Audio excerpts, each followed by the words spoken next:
You may want to pause for a moment before reading this. It's important. New rules are coming into play that will affect how your bank interacts with your state pension and some benefit payments.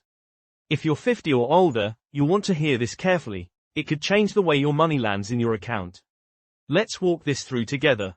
The Department for Work and Pensions, DWP, has introduced 6 fresh banking rules aimed especially at pensioners, rules that ripple into how you receive your state pension, pension credit, or other DWP-related payments. These changes are designed to protect you, streamline certain processes, and ensure your entitlements land safely, but they also mean you should pay attention to what might be changing for you. I'm going to explain exactly what has changed, who's affected, and most importantly, what you can do to be ready. First, what are these 6 new bank rules? While the precise legislative language can be dense, the point is this: your bank, whether high street or online, must follow stricter procedures when dealing with accounts that receive pension or benefit payments. Among the changes are stronger protections against freezing or restricting those accounts, more prompt notice and transparency from banks before any action, mandated liaison with DWP in certain cases, clearer identification checks, better safeguards if an account is under threat of closure, rules on deducing debts or charges directly from pension, benefit income, and arrangements for switching bank accounts more easily. In essence, these rules are to make sure that your pension or benefit money isn't unfairly withheld, used to offset unrelated debts without warning, or trapped by bank bureaucracies. Who exactly is affected? If you receive any DWP payments, the state pension, pension credit, certain disability benefits or other means-tested top-ups, and those payments come into a UK bank account in your name, you are in scope. Even if you're older and also receiving private pensions, the rule changes apply when interacting with DWP-linked income streams.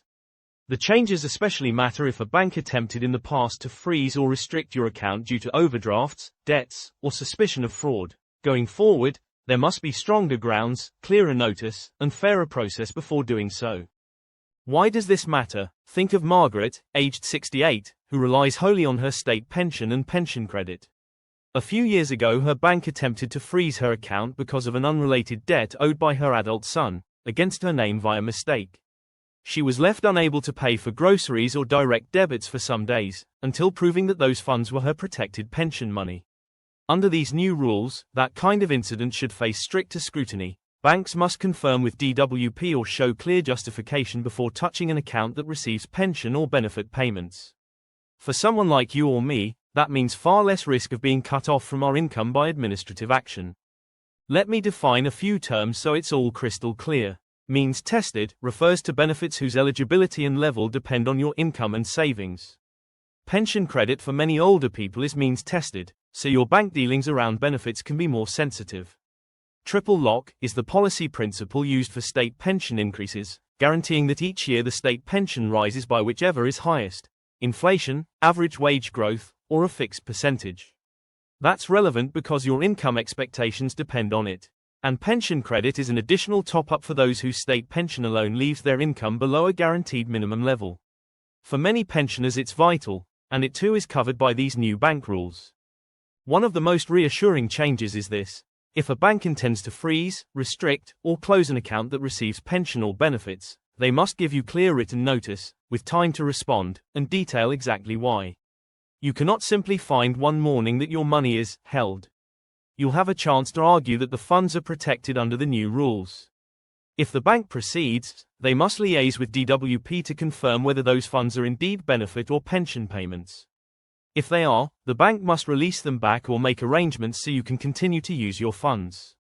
A second change: deductions, such as to recover debts or unpaid bank fees, must now respect protections over DWP-related payments. Banks cannot simply sweep all the money out of your account without following a more careful process. A portion, sometimes all, of your benefit or pension income must be protected. If deductions are allowed, they must follow limits set out in law and you must be given notice. This stops the situation where you receive your pension, and then the bank immediately takes it all for unrelated debts before you even see it. Third, if your account is subject to investigation or suspicion, perhaps due to fraud or irregular transactions, banks must be more cautious when benefit or pension payments are involved.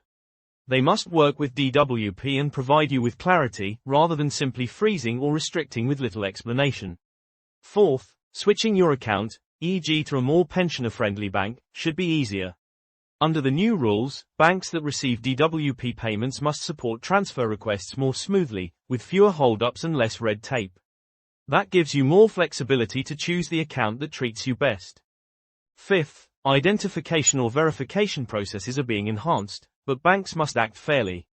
If a bank wants more identity checks, they cannot demand unnecessary burdens if it's purely to delay or block your benefit payments.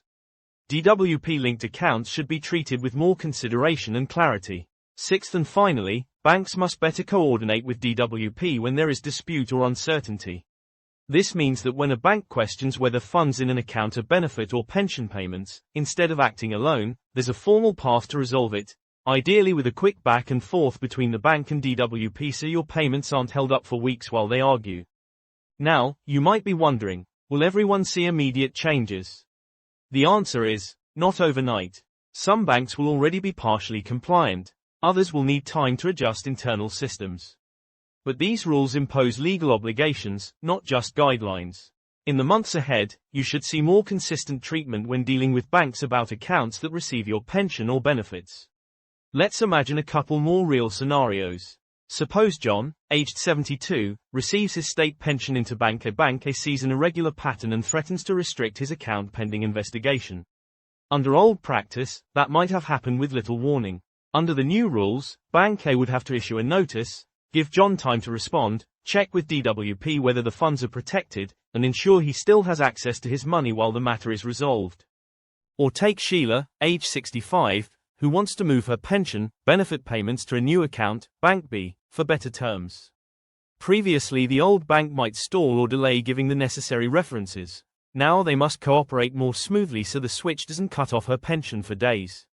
To be clear, these rules don't increase your benefits. They simply protect them in how they travel through the banking system.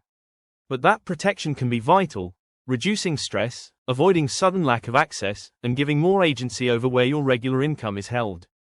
What should you do now to prepare? First, check your banking situation. Confirm which account your pension or benefit is paid into. If possible, choose an account familiar with pensioner protections. Some banks already market pension-friendly accounts. Second, if you ever experienced an account freeze or restriction, note it down. That history may help if you have to invoke the new rules later. Third, when new communications arrive, letters or emails, from your bank regarding account restrictions or verification, read them carefully. Under new rules, the bank must justify such action and give you an opportunity to respond. Fourth, talk to DWP or Citizens Advice if you suspect your rights under the new rules may have been breached. Since we're all learning to apply them, sometimes intervention helps. And lastly, share your experiences. If your bank behaves unfairly, tell your MP, the Ombudsman, or Post, respectfully, about what happened. The more scandalous cases come to light, the faster banks will adjust. I'd love to hear from you. If your bank ever restricted or froze your pension or benefit funds, leave a comment below about how that affected you. If you have worries about switching your account or dealing with deductions, write them down. We'll keep the conversation going and maybe do a follow-up video answering your questions or sharing stories from the community. It's natural to feel uneasy about change, especially when it involves your livelihood and daily stability. But these new DWP bank rules are a step toward greater fairness. Your pension money is rightly yours to spend on food, utilities, medicines and comfort. Banks will soon be legally required to respect that. Over time, as practices align, we should see fewer anxious moments when payments fail to reach you, and more confidence that your account will remain open and usable even under dispute. As new legislation settles in, keep a watchful eye on any letters or notifications from either your bank or DWP. When in doubt, call your bank and ask, is this account protected under the pensioner bank rules? Keep clear records of conversations too. And don't forget, if you're unsure whether some benefit payment you receive is eligible for protection, check with DWP or a welfare rights advisor. Before I go, thanks for staying with me through this. In the coming months, ministers, regulators and banks will issue more guidance and examples. I'll do my best to keep people like you informed. Meanwhile, stay alert, check your banking arrangements, and know that you have rights. The changes are meant to work for you, not against you. Take care, and until next time, stay informed, stay secure, and be ready to ask questions if something doesn't feel right. Warm regards, be well, And please look out for any new letters, keep records, and don't hesitate to ask for clarity. We'll keep learning together, and I'll see you in the next update. Take care.